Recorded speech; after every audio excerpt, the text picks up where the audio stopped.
So, from what we've understood about funnels, diving into funnels, seeing the distribution, the patterns, the recognition, I don't even know if that's a word applied to the funnels, but we understand, what we should do.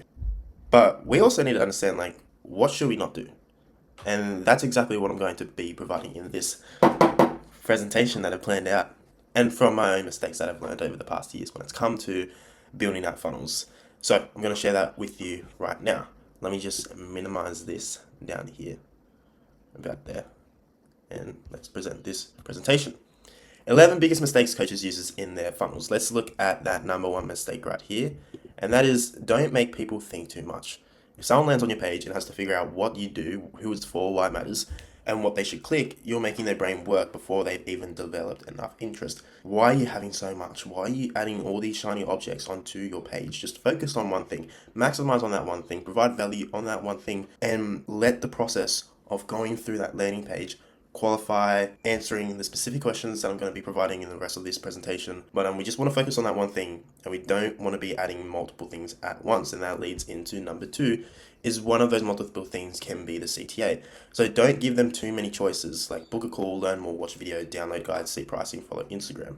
We can maximize maybe using just two, but like I said, we just want to focus on one thing at a time through each stage of our funnel. So for example, on the, let's say, the booking page, we just want the book a call CTA. We don't want, follow Instagram, download guide on that one page. We just want them to focus on book a call. But let's put it, for example, on the landing page, free training page. Now, on that free training page, we also have social proof, etc.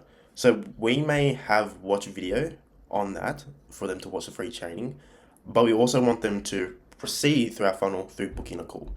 So that's where we may need to use a book a call CTA and a watch video CTA. And then by the end of that video, it's also CTA directed to book a call. That's just for example. But we don't want to be using too much CTAs, which we're going to direct them in different directions. We want them to focus on proceeding to the next step, not to following us on Instagram or downloading the guide and then taking them off track. So that is number two. Let's move on to number three. Don't ask for the sale before building enough value. Before establishing relevance, credibility, and value, you're asking for a large commitment from someone who hasn't psychologically arrived there yet. No one is going to buy off you if they don't trust you. If you don't have that reputation, that credibility, they're not going to buy off you. Are you really going to go to surgery and let a surgeon or a doctor work on you that you don't even know about? So that's where value comes into place. Where can we maximize that value? Well, with the person I'm talking to right now, I would maximize it through either free training or a PDF guide, for example. That's some value. But most importantly, content. Providing value through content, focusing on your offer, and then sharing, tips to helping to be the solution to whatever problem your RCA has currently. That is what it's about. Providing the solution to your RCA who has that problem. Your RCA is your ideal client avatar, your niche. Figure that out. Figure out who your RCA is. What's their age, where they're from, how much money are they earning each year, month, etc. How many employees do they have? But we want to build a value, and we want to provide that value before we sell them on anything, just so we can position ourselves with such good value, free value, that they see us as someone who's an expert in the industry, and where they start to question themselves, okay, if his free stuff is this good, I wonder what it's like to work with him or his team. So that is number three. Don't ask for a sale before building enough value. Let's move on to number four. And number four is don't make your funnel about you. No one cares. Okay, no one cares about you. Your prospects don't care about you. Your leads don't care about you. All they care about is someone solving their problem. So we don't want to be adding onto our landing page. We've been in business for 12 years. No one cares. Our team has extensive experience. Our proprietary framework. No. Instead of saying them, just provide a whole lot of social proof. That's what's going to answer those questions. You don't want to provide those questions straight up, not questions, sayings. We've been in business for 12 years. Instead of adding that to your landing page, include the social proof, and that'll cover that saying right there. But let's move on to number five. And number five is don't hide the actual value proposition. We just want to focus on these four questions when it comes to building out our funnel. What is this? Who is this for? Why should I care? What happens next? Those questions should be answered through each stage of your funnel, or just your funnel in general. And that is a great way to understanding your RCA and building out your funnel in the way that your RCA thinks. What is this? Who is this for? Why should I care? What happens next? That is number five. Don't hide the actual value proposition. Number six is don't create a disconnection between your ad and your funnel. I've seen this countless times where a coach, they put something different on their ad and then something completely different on their funnel, their landing page. For example, on their ad maybe why 80% of leads never become customers. On the landing page could be like something like welcome to our revolutionary business. Welcome to our revolutionary business growth system. Like, we've just gone from leads to a business growth. And now they see that, and now they're going to get pulled off and they're going to click off your landing page. No, like I said, just focus on one thing. Focus, if your offer is generating leads, focus on generating leads. If your offer is building a personal brand on Instagram, just focus on building a personal brand on Instagram. Don't go through and business growth, and I will also help you generate leads. No, just maximize on one thing and focus on that one thing. Let's move on to number 7. Number 7 is don't introduce new doubts near the decision. Someone is ready to buy, then you show, but wait, are you sure this is right for you? I'm sure you're not dumb enough to add this. Your prospects are ready to buy, but now you add this objection. They're actually going to think, wait, is this actually right for me? And then they click off. That is downright stupid. Now you're just adding a number 5 objections that now they can think about. They were there with their card ready to buy, and now you're like, but wait, are you sure this is right for you? Like, you're downright stupid, and I'm not even self-kidding that. Let's move on to number 8, because I'm sure you can understand number 7 enough.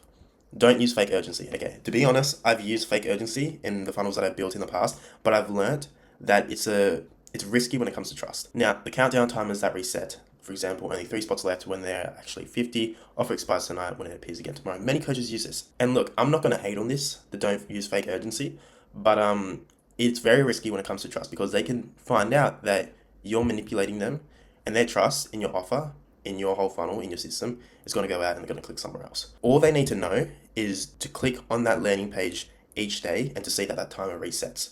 And then they're going to understand, wait, this guy is actually manipulating me. I'm going to go somewhere else.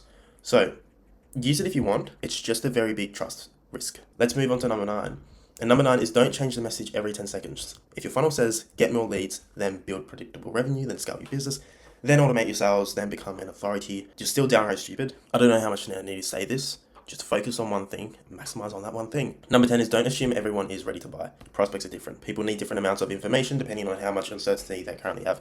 Not all your prospects are the same. Don't think this prospect is ready to buy, I'm sure my other prospects are ready to buy. No, all your prospects think different. And that is where navigating your funnel in the right direction that your prospects think, their self-awareness navigates to. That is number 10. Let's move on to number 11, the last one, and that is don't end the funnel without a next step. A funnel shouldn't simply say thanks and stop. Many time and time again, coaches, at the end of their funnel, they're like, thanks page, thank you, stay in contact. You want to loop your funnel.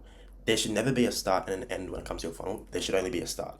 You should just keep looping back around. So let's say if they are on the end of the funnel page, instead of that being in the end, add more value to them. So say like, watch this extra free training, download this ebook, etc. Providing more value. And then that will loop back around to your funnel. And this really helps if you gain their email, because now you can build out a newsletter where you showcase yourself in their emails each day on a specific subject, and a subject that is providing them value, and they'll be willing for you to be in their emails if you're providing them more value for free. That is another great way, is through newsletters, for them to keep nurturing through your funnels. But that is number 11. Now, they're the 11 problems that you want to avoid when it comes to your landing page, to your funnel system. But just to know, these are just some of the problems that many coaches use in their funnel. There are many different other problems, but these are the most common problems that they use. But with that being said, that's the end of the presentation, and I'll see you guys in the next video.